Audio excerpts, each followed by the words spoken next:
Assalamualaikum semuanya. Di sini saya akan mempresentasikan motor bakar 4 tak mata kuliah instrumentasi dengan dosen pengampu Bapak Dr. Mareli Telaum Banua. Sebelumnya, izin memperkenalkan diri, nama saya Eka Wulandari dari tab 23 dengan NIM 23 14 07 10 57. Yang pertama ada motor bakar. Motor bakar merupakan sebuah mesin yang mengubah energi kimia yang tersimpan dalam bahan bakar menjadi energi mekanik. Energi ini digunakan untuk mencapai pergerakan dan biasanya diterapkan pada kendaraan seperti mobil atau sepeda motor. Motor bakar dibagi menjadi 2 jenis utama, yakni motor bakar dan motor bakar luar dan motor bakar dalam. Keunggulan mesin 4 tak. Yang pertama ada hemat bahan bakar. Karena pembakaran lebih sempurna, yang berarti pembuangan udara lebih hemat dibandingkan dengan motor 2 tak.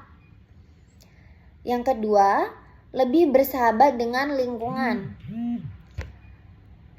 Ada lebih sedikit emisi gas beracun yang dihasilkan karena proses pembakaran yang lebih bersih.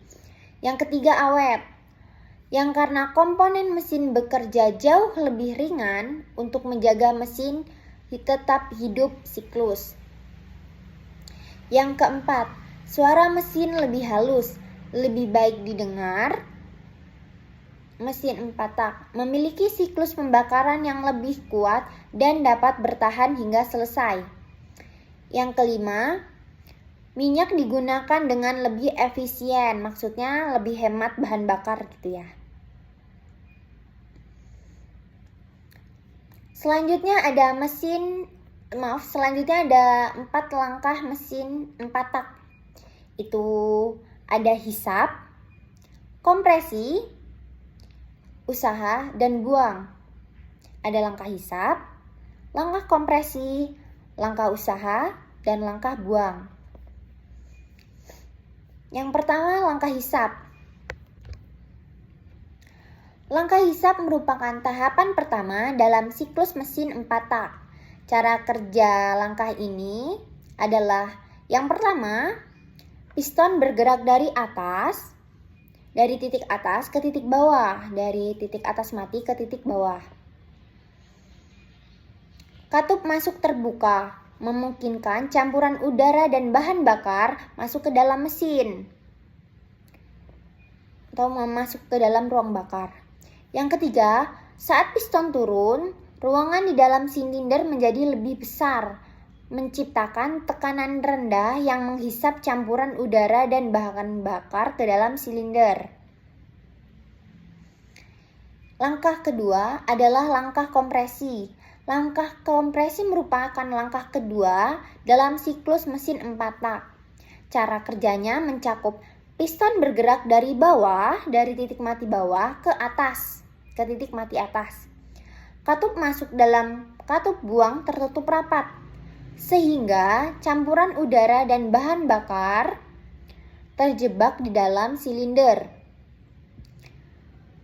Selanjutnya, saat piston naik, campuran tersebut dimanfaatkan meningkatkan tekanan dan suhu dalam ruang bakar. Selanjutnya ada langkah usaha. Langkah usaha adalah tahapan ketiga dalam mesin 4 tak. Langkah-langkahnya mencakup piston berada di titik mati atas dan campuran udara serta bahan bakar yang terkompresi dibakar oleh percikan api dari busi. Pembakaran ini menghasilkan ledakan, mendorong piston turun dengan kuat, mengubah energi kimia bahan bakar menjadi energi mekanik. Gerak piston ke bawah ini adalah yang menghasilkan tenaga untuk memutar poros engkol dan menggerakkan mesin. Langkah selanjutnya, langkah terakhir, yakni langkah buang. Langkah buang merupakan tahap keempat atau tahap terakhir dalam siklus mesin 4 tak. Pada langkah ini, piston bergerak dari bawah, titik mati bawah, ke atas, ke titik mati atas. Selanjutnya, katup buang terbuka, sementara katup masuk tetap tertutup. Saat piston naik, gas sisa pembakaran yang dihasilkan pada langkah usaha didorong keluar dari silinder melalui katup buang. Nah, 4 itu merupakan langkah-langkah dalam mesin 4 tak. Selanjutnya, ada komponen dalam motor bakar 4 tak. Apa saja komponen dalam motor bakar 4 tak? Yakni ada blok silinder, ada piston, ada poros engkol, ada katup masuk, katup buang. Selanjutnya ada noken as, sistem pelumasan, ada busi, ada ruang bakar, kartier, ring piston, batang piston, sistem pendingin. Selanjutnya ada karburator dan injektor. Nah, sekian yang dapat saya presentasikan atau yang dapat saya jelaskan. Semoga bermanfaat bagi kita semua. Terima kasih.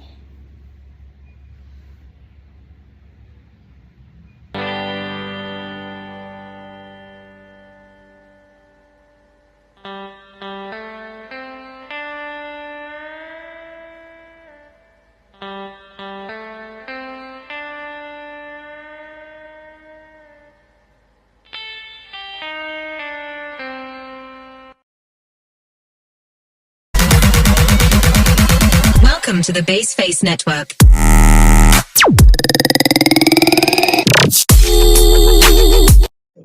Assalamualaikum warahmatullahi wabarakatuh. Baiklah, di sini saya akan mempresentasikan mata kuliah motor bakar dan traktor pertanian yang berjudul motor bakar 2 tak. Sebelumnya, perkenalkan nama saya Eka Wulandari dengan NPM 2314071057 dari TEPNI.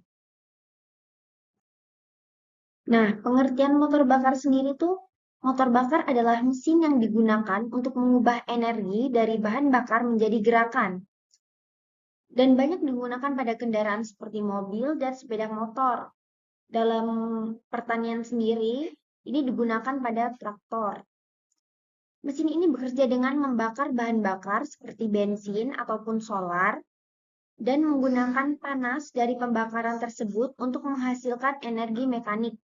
Ada 2 jenis utama motor bakar, yakni motor bakar dalam, di mana pembakaran terjadi di dalam mesin itu sendiri, seperti pada mobil, dan motor bakar luar, di mana pembakaran terjadi di luar mesin, seperti pada mesin uap.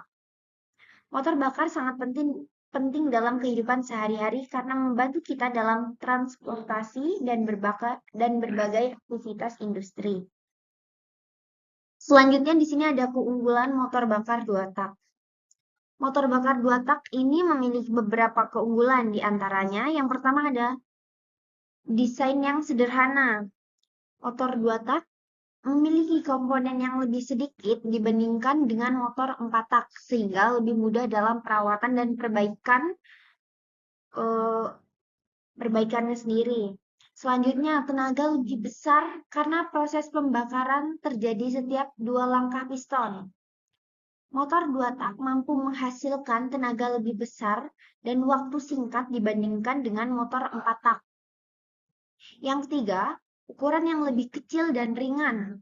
Motor 2 tak biasanya lebih ringan dan kompak, membuatnya ideal untuk kendaraan ringan atau perawatan seperti sepeda motor kecil dan mesin pemotong rumput. Selanjutnya, biaya produksi yang lebih murah dibandingkan dengan yang lain. Dengan desain yang lebih sederhana, motor 2 tak cenderung lebih murah untuk diproduksi. Yang kelima, yang terakhir, lebih responsif. Motor 2 tak ini cenderung lebih cepat merespon akselerasi karena siklus pembakaran yang lebih sering. Selanjutnya ada langkah-langkah mesin 2 tak. Yang pertama ada langkah kompresi dan pembakaran. Selanjutnya ada langkah pembuangan dan pemasukan. Apa sih kompresi dan pembakaran itu sendiri? Pada langkah kompresi dan pembakaran mesin 2 tak, piston bergerak naik, mengompres campuran bahan bakar dan udara. Ketika mencapai titik atas, busi menyalakan campuran tersebut dan pembakaran yang terjadi mendorong piston turun untuk menghasilkan tenaga.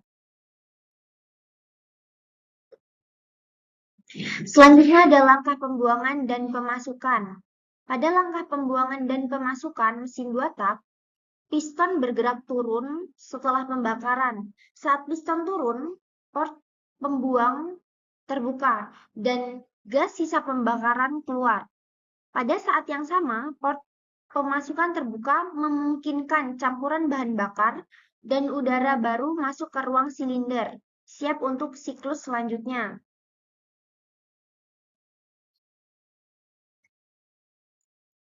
Selanjutnya ada komponen mesin bakar 2 tak. Mesin bakar 2 tak memiliki beberapa komponen utama, yaitu yang pertama ada piston. Piston ini bergerak naik turun dalam silinder untuk melakukan kompresi dan menghasilkan tenaga. Yang kedua ada silinder. Silinder merupakan ruang tempat piston bergerak dan proses pembakaran terjadi. Yang ketiga ada busi. Busi berfungsi untuk memercikan api untuk membakar campuran bahan bakar dan udara. Selanjutnya ada poros engkol, mengubah gerakan naik turun piston menjadi gerakan rotasi. Selanjutnya ada karburator.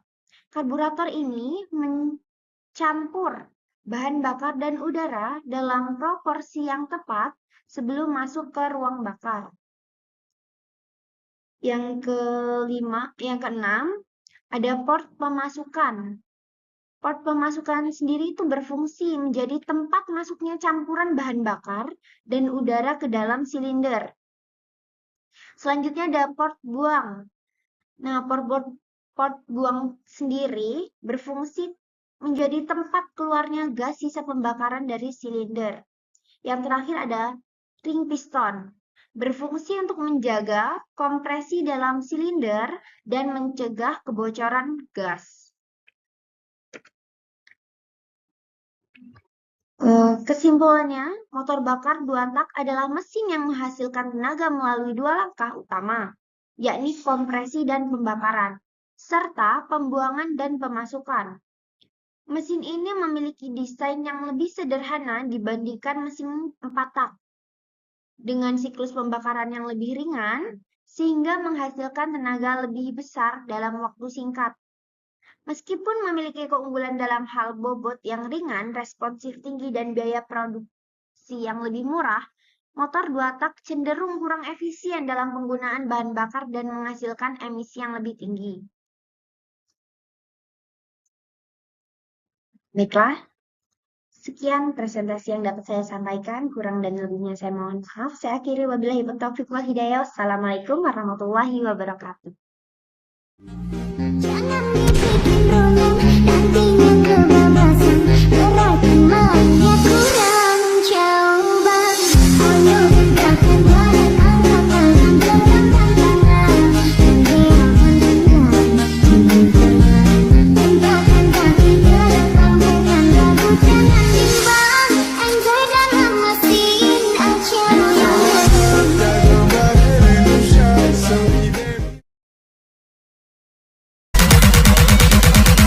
Welcome to the Baseface Network.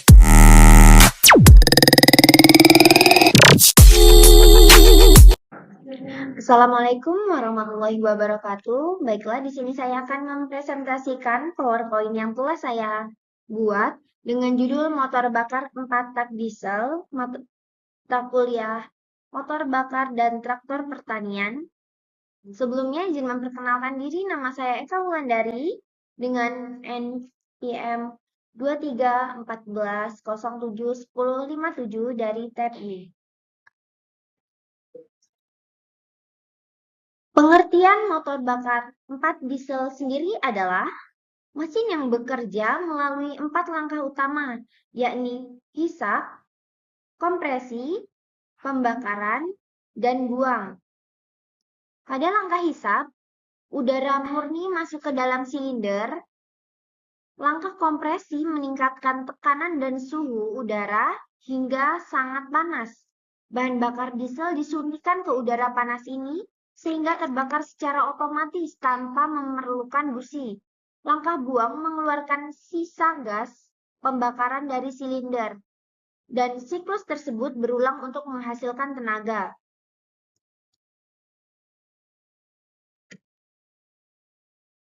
Selanjutnya ada fungsi. Fungsi dari motor bakar 4 tak diesel sendiri adalah mengubah energi bahan bakar menjadi tenaga mekanis, menggerakkan sistem mekanis seperti roda atau generator.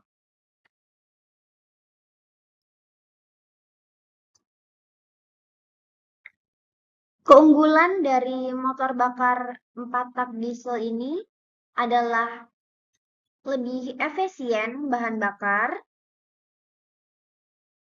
torsi tinggi, ketahanan emisi karbon lebih rendah, dan kinerja stabil. Maksud dari efisiensi bahan bakar sendiri itu lebih efisien dibandingkan mesin bensin.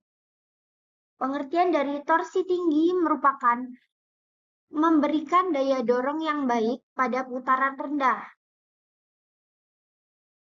Ketahanan sendiri bermaksud lebih tahan lama dan memiliki umur pemakaian lebih panjang dibandingkan dari motor bakar 4 tak bensin. Emisi karbon lebih rendah bermaksud menghasilkan emisi karbon dioksida yang lebih rendah. Maksud dari kinerja stabil sendiri juga beroperasi lebih baik dalam berbagai kondisi cuaca.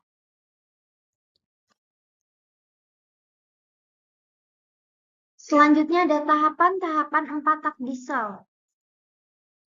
Yang pertama ada hisap. Ini udara murni dihisap ke dalam silinder saat piston bergerak turun. Lalu ada kompresi, di mana udara dikompres oleh piston yang bergerak naik, meningkatkan tekanan dan suhu. Selanjutnya ada pembakaran bahan bakar diesel. Disuntikan ke udara panas terbakar dan menghasilkan tenaga. Selanjutnya ada proses buang. Di sini piston mendorong gas sisa pembakaran keluar dari silinder.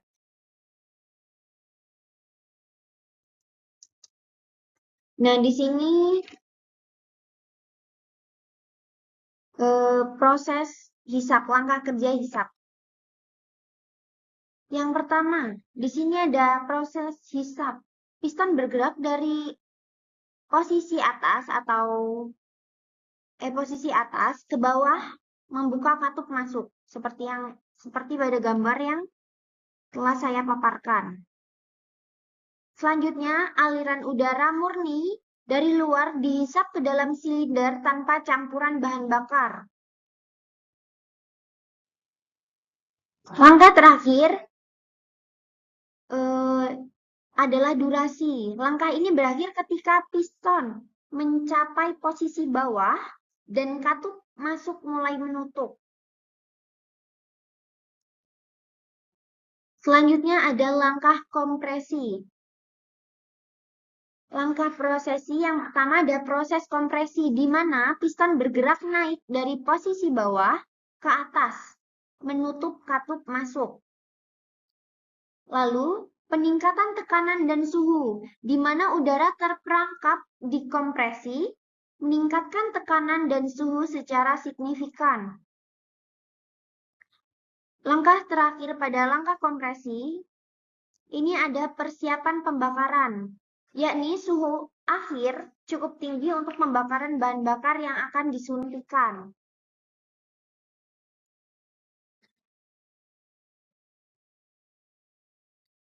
Selanjutnya ada proses pembakaran.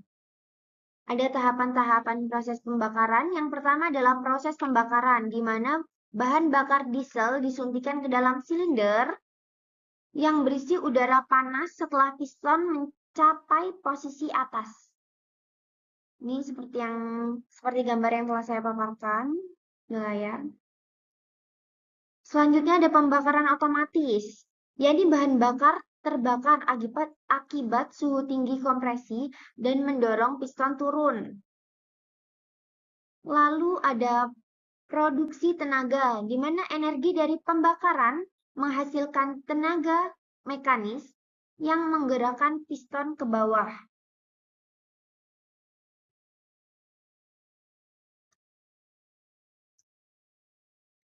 Selanjutnya ada langkah buang.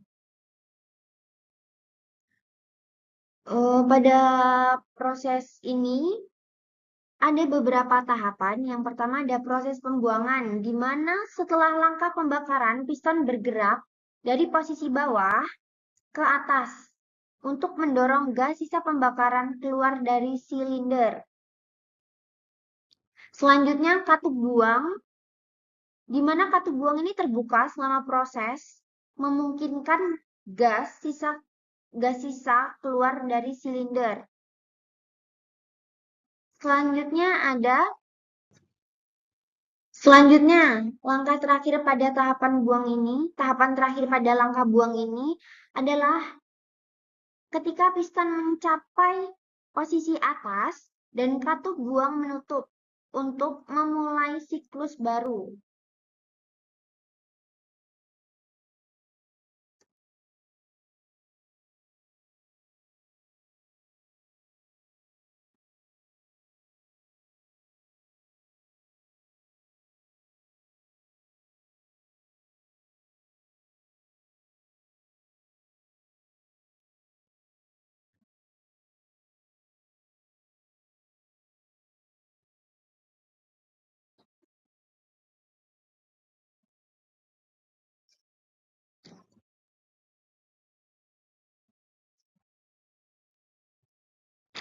Baiklah, sekian yang dapat saya sampaikan. Semoga dapat bermanfaat bagi kita semua. Saya akhiri. Wabillahi taufiq wal hidayah. Wassalamualaikum warahmatullahi wabarakatuh. Jangan dibikin rumit, nantinya kebablasan. Berarti maunya kurang mencoba. Ayo tegakkan badan, angkat tangan, gerakan tangan. Gerakan tangan, tegakkan kaki, gerak dengan lagu. Jangan bimbang, enjoy dalam mesin aja.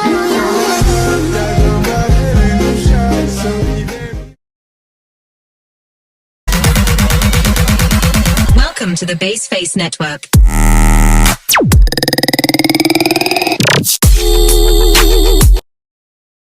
Assalamualaikum warahmatullahi wabarakatuh. Baiklah, di sini saya akan mempresentasikan hasil yang telah saya buat dengan judul Sistem Penyaluran Bahan Bakar Bensin dan Solar Mata Kuliah Motor Bakar dan Traktor Pertanian.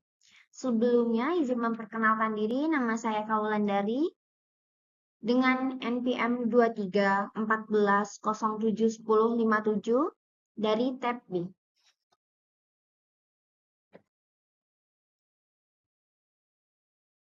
Apa sih pengertian dari sistem penyaluran bahan bakar dan solar itu sendiri? Pengertiannya adalah proses distribusi bahan bakar dari sumber produksi seperti kilang minyak sehingga sampai ke konsumen akhir, baik melalui stasiun pengisian bahan bakar maupun langsung ke pengguna industri. Sistem ini mencakup berbagai metode transportasi seperti pipa, truk tangki, dan kapal yang memastikan bahan bakar tersedia di lokasi-lokasi yang membutuhkan, dengan tetap memperhatikan aspek keamanan dan keefisienan.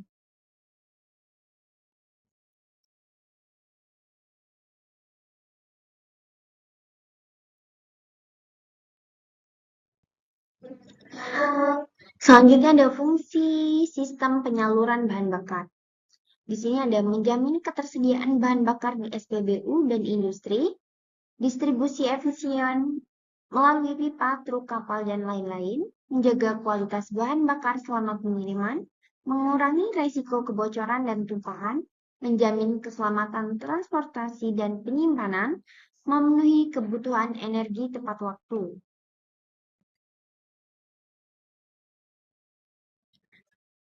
Selanjutnya ada jenis sistem penyaluran bahan bakar bensin. Yang pertama ada sistem karburator. Lalu ada sistem injeksi. Sistem karburator sendiri ini sistem yang mencampur udara dan bahan bakar dalam proporsi yang tepat sebelum masuk ke ruang bakar mesin. Udara mengalir melalui venturi, menarik bahan bakar, dan menciptakan campuran untuk dibakar di silinder. Sistem ini umum pada kendaraan lama sebelum digantikan oleh injeksi bahan bakar. Selanjutnya yakni ada injeksi. Injeksi merupakan mekanisme yang menyuplai bahan bakar langsung ke ruang bakar atau saluran udara. Saluran udara mesin secara presisi menggunakan penyemprotan bahan bakar, sehingga menghasilkan pembakaran yang lebih efisien dan lebih rendah dibandingkan karburator.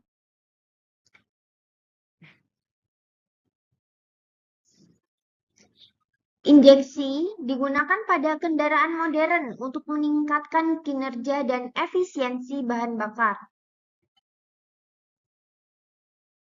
Selanjutnya di sini ada komponen sistem penyaluran bahan bakar bensin. Yang pertama ini ada tangki bahan bakar. Tempat penyimpanan bahan bakar sebelum disalurkan. Yang kedua ada pompa bahan bakar digunakan untuk menghisap dan mengalirkan bahan bakar dari tangki ke sistem injeksi atau karburator. Yang ketiga ada filter bahan bakar. Filter bahan bakar sendiri digunakan untuk menyaring kotoran dan partikel dari bahan bakar untuk melindungi komponen mesin. Selanjutnya ada pipa dan selang. Digunakan untuk mengalirkan bahan bakar dari tangki ke mesin. Lalu ada injektor dan karburator. Digunakan untuk menyemprotkan atau mencampurkan bahan bakar dengan udara untuk proses pembakaran. Selanjutnya ada regulator tekanan. Regulator tekanan ini sendiri berfungsi untuk mengatur tekanan bahan bakar dalam sistem agar sesuai dengan kebutuhan mesin itu sendiri. Selanjutnya ada sensor. Sensor ini berfungsi untuk memantau berbagai parameter seperti tekanan dan aliran bahan bakar untuk mengoptimalkan kinerja.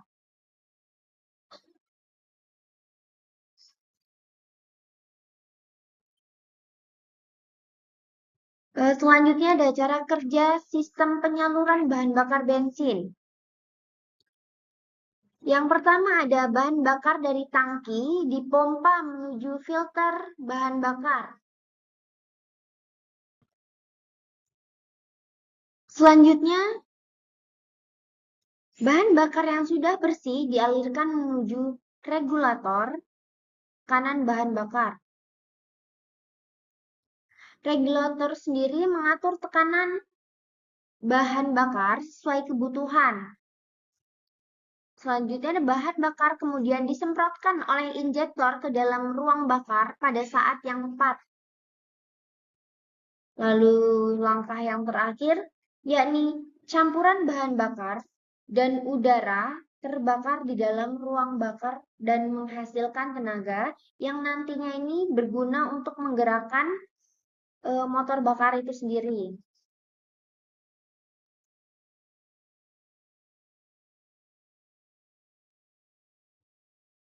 Selanjutnya ada sistem penyaluran bahan bakar diesel.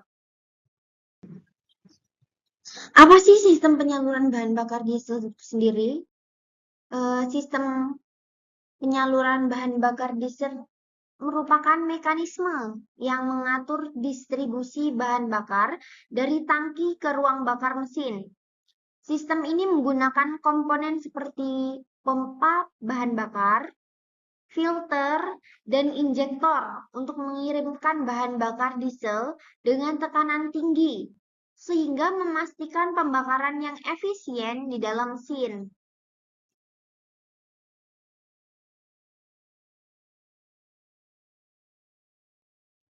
Lalu selanjutnya ada fungsi sistem penyaluran bahan bakar diesel.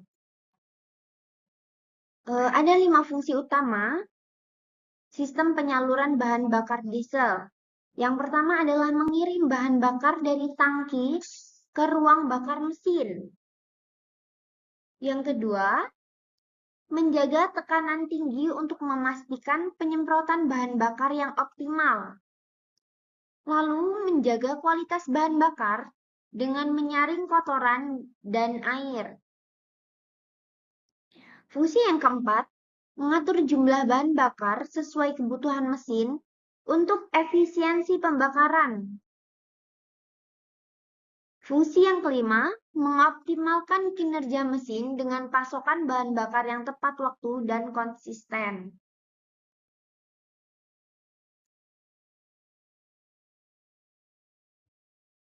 Selanjutnya ada komponen sistem penyaluran bahan bakar diesel. Yang pertama ada tangki bahan bakar, berguna untuk tempat penyimpanan bahan bakar diesel. Selanjutnya ada pompa transfer, berguna untuk memompa bahan bakar dari tangki menuju filter. Yang ketiga ada filter bahan bakar. Ini berguna untuk menyaring kotoran dan air yang tercampur dalam bahan bakar. Lalu yang keempat ada pompa injeksi. Pompa injeksi ini sendiri berfungsi untuk memompa bahan bakar dengan tekanan tinggi ke injektor. Selanjutnya ada injektor. Injektor berguna untuk menyemprotkan bahan bakar ke dalam ruang bakar pada waktu yang tepat. Yang terakhir ada pipa-pipa bahan bakar. Saluran yang menghubungkan komponen-komponen sistem. Selanjutnya ada cara kerja sistem penyaluran bahan bakar diesel. Cara kerjanya ada 5. Yang pertama, pengambilan bahan bakar, yakni bahan bakar dari tangki diambil oleh pompa bahan bakar. Lalu penyaringan, bahan bakar melewati saringan kasar dan halus untuk membersihkan kotoran. Yang ketiga ada peningkatan tekanan. Pompa injeksi menaikkan tekanan bahan bakar hingga sangat tinggi. Lalu yang keempat ada injeksi. Injeksi ini berfungsi untuk menyemprotkan bahan bakar ke dalam silinder pada saat yang tepat sesuai dengan putaran mesin. Yang kelima ada pembakaran. Bahan bakar yang disemprotkan bercampur dengan udara panas di dalam silinder dan terbakar secara spontan. Perbedaan dari sistem penyaluran bahan bakar bensin dan diesel. Yang pertama ini ada tekanan. Pada bensin ini tekanan rendah sampai sedang. Sedangkan di diesel itu tekanan sangat tinggi. Lalu yang kedua ada campuran bahan bakar. Pada bensin dicampurkan sebelum masuk ke ruang bakar. Sedangkan pada diesel udara dikompresi lalu bahan bakar disemprotkan secara langsung. Yang ketiga ada komponen utama, yakni pada bensin karburator atau injeksi bahan bakar. Sedangkan pada diesel adalah blok silinder, piston, dan poros engkol.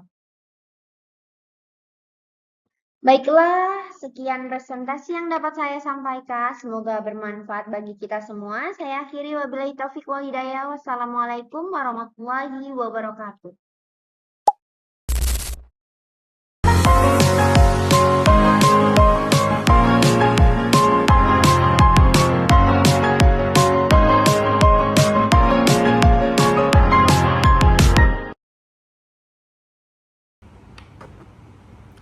Assalamualaikum warahmatullahi wabarakatuh. Di sini saya akan mempresentasikan hasil PowerPoint yang telah saya buat dengan judul Sistem Kelistrikan dan Pendinginan Mata Kuliah Motor Bakar dan Traktor Pertanian. Sebelumnya, izin memperkenalkan diri. Nama saya Eka Wulandari dari Angkatan 2023 dengan NPM 2314071057 dari kelas B. Nah, di sini ada sistem kelistrikan dan pendinginan. Apa sih fungsi sistem kelistrikan? Yang pertama itu ada pengapian. Lalu selanjutnya ada starter. Selanjutnya ada pengisian aki, ada kontrol api, sensor penerangan, dan perlindungan sistem. Nah, apa sih sistem kelistrikan itu?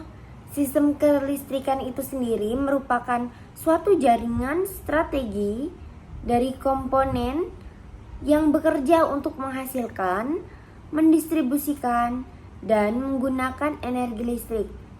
Sistem ini mencakup yang pertama ada pembangkit listrik, yaitu sumber daya yang menghasilkan listrik. Ada transmisi atau saluran yang membawa listrik dalam jarak yang jauh. Yang ketiga ada distribusi, yakni jaringan yang mendistribusikan listrik ke konsumen akhir. Selanjutnya yang keempat ada konsumsi, yaitu penggunaan listrik oleh rumah tangga seperti bensin dan solar.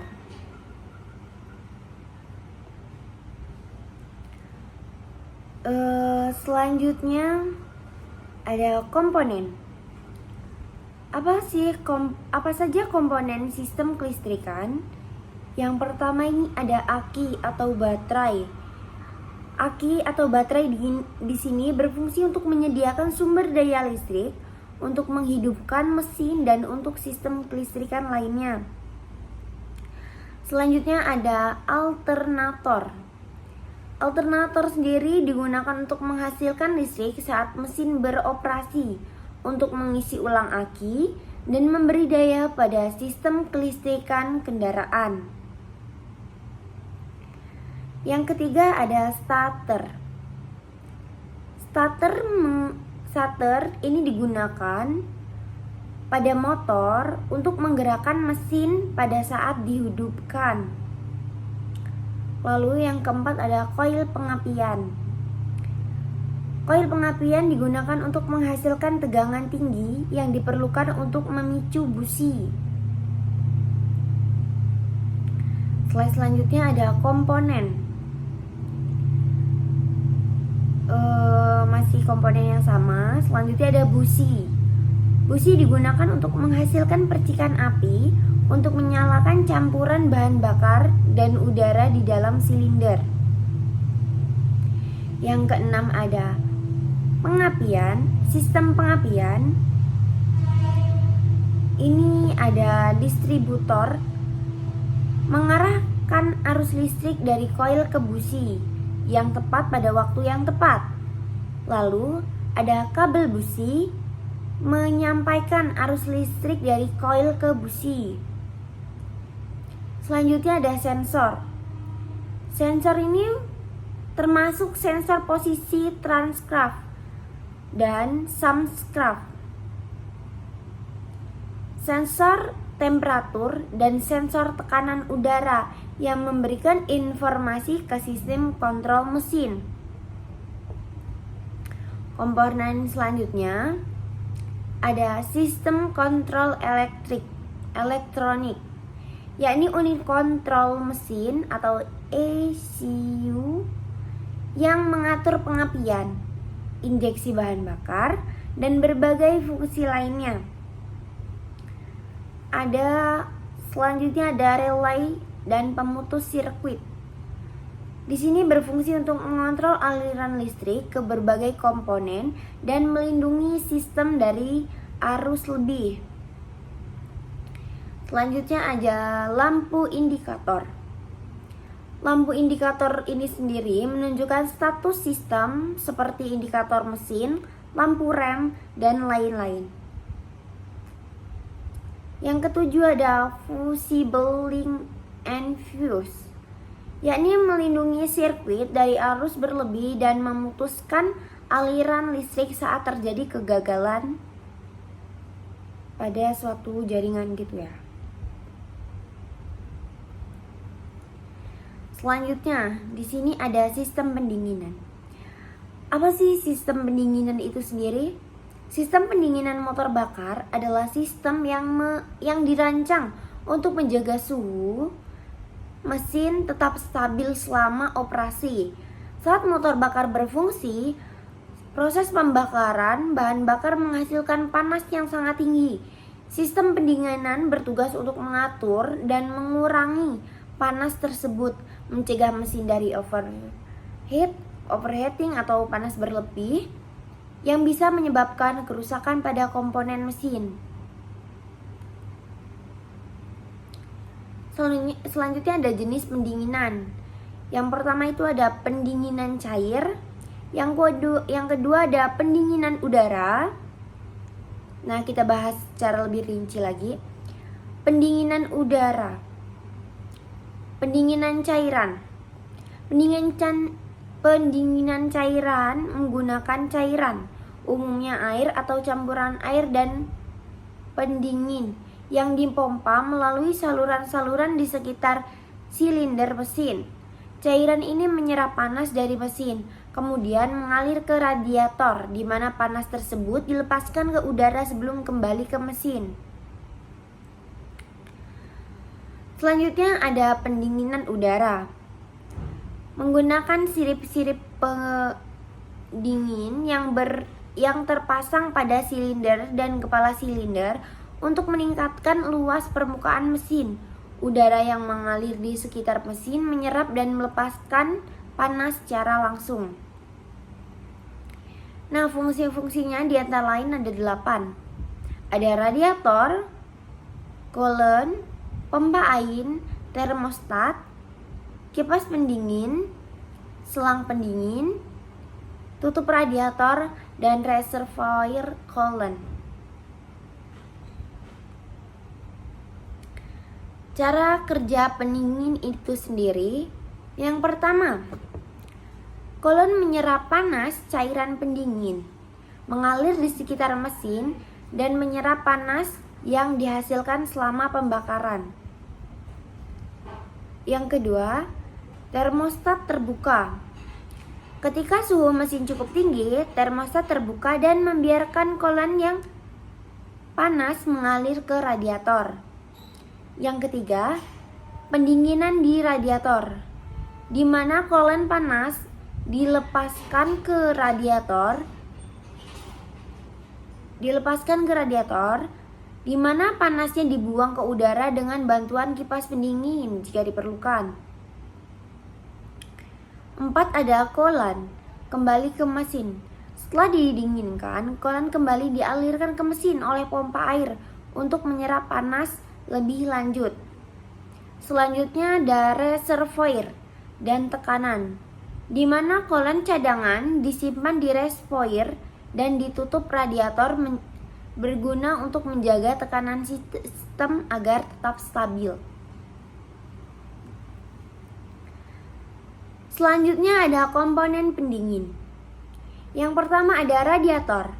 Radiator ini berfungsi untuk mendinginkan coolant yang telah panas. Cairan pendingin coolant menyerap panas dari mesin. Pompa air meningkatkan coolant melalui sistem. Termostat mengalirkan mengatur aliran coolant berdasarkan suhu mesin. Kipas pendingin membantu mendinginkan coolant di radiator. Selang pendingin menghubungkan komponen sistem pendinginan. Tutup radiator mengatur tekanan dalam sistem pendingin. Reservoir coolant menyimpan coolant cadangan untuk ekspansi. Baik, terima kasih. Cukup sekian presentasi yang dapat saya sampaikan. Semoga bermanfaat bagi kita semua. Saya akhiri, wabillahi taufiq wal hidayah. Wassalamualaikum warahmatullahi wabarakatuh. Dadah.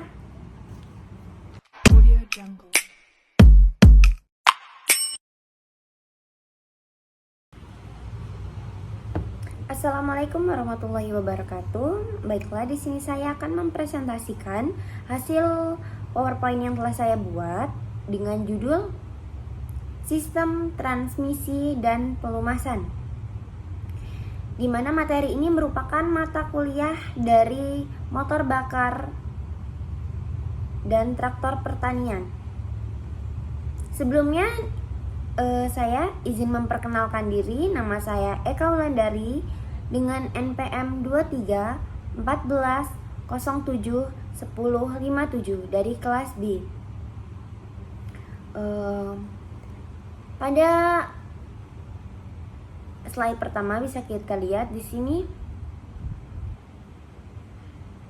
ada sistem transmisi dan pelumasan. Baiknya sebelumnya kita bahas lebih dulu sistem transmisi ya. Di sini transmisi sendiri merupakan sistem mekanisme dalam kendaraan yang mentransmisikan tenaga dari mesin ke roda untuk menghasilkan gerak. Sistem ini mengatur kecepatan dari torsi yang dihasilkan oleh mesin agar sesuai dengan kebutuhan kendaraan, seperti percepatan atau mendaki. Di sini ada transmisi manual. Selanjutnya ada transmisi manual. Pengertian dari transmisi manual sendiri merupakan jenis sistem transmisi di mana pengemudi secara langsung mengoperasikan perpindahan gigi menggunakan tuas dan mengontrol kopling dengan pedal. Dalam transmisi manual, pengemudi harus menyesuaikan gigi berdasarkan kecepatan dan torsi yang diperlukan. Keuntungan dari transmisi ini adalah pengendalian yang lebih besar atas performa kendaraan, meskipun memerlukan keterampilan lebih untuk pengoperasiannya dengan lancar. Nah, cara kerjanya sendiri di sini ada 3. Yang pertama, menekan pedal kopling saat mengemudi. Menekan pedal kopling saat pengemudi menekan pedal kopling. Hubungan antara mesin transmisi terputus sehingga mesin tidak langsung mentransfer tenaga ke roda. Yang kedua ada memindahkan gigi. Pengemudi menggerakkan tuas persling untuk memilih gigi yang sesuai. Gigi yang lebih rendah digunakan untuk akselerasi awal, sedangkan gigi yang lebih tinggi digunakan untuk kecepatan lebih tinggi. Lalu yang ketiga, melepaskan pedal kopling. Setelah gigi dipilih, pengemudi perlu perlahan melepaskan pedal kembali ke mesin dan mentransmisi, sehingga tenaga mesin kembali ditransmisikan ke roda sehingga gigi yang melalui gigi yang dipilih. Nah, sistem transmisi sendiri bekerja dengan mentransfer tenaga dari mesin ke roda.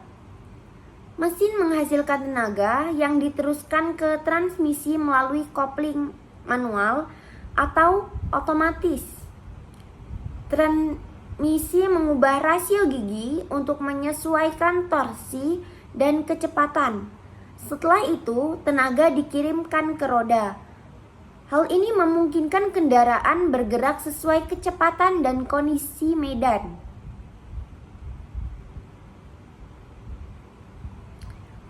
Komponen utama transmisi, yakni meliputi kopling atau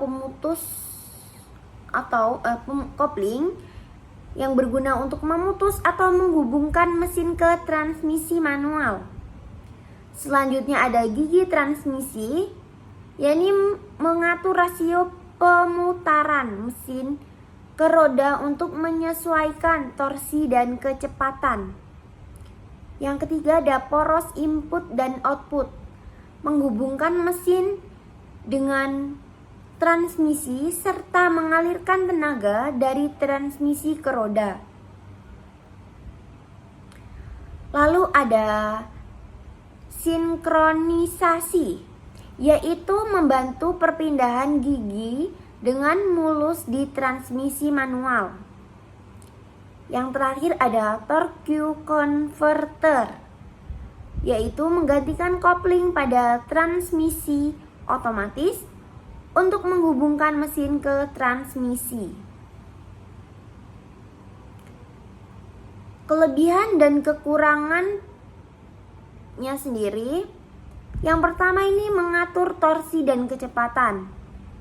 Menyesuaikan kelebihan, kita bahas kelebihannya dulu.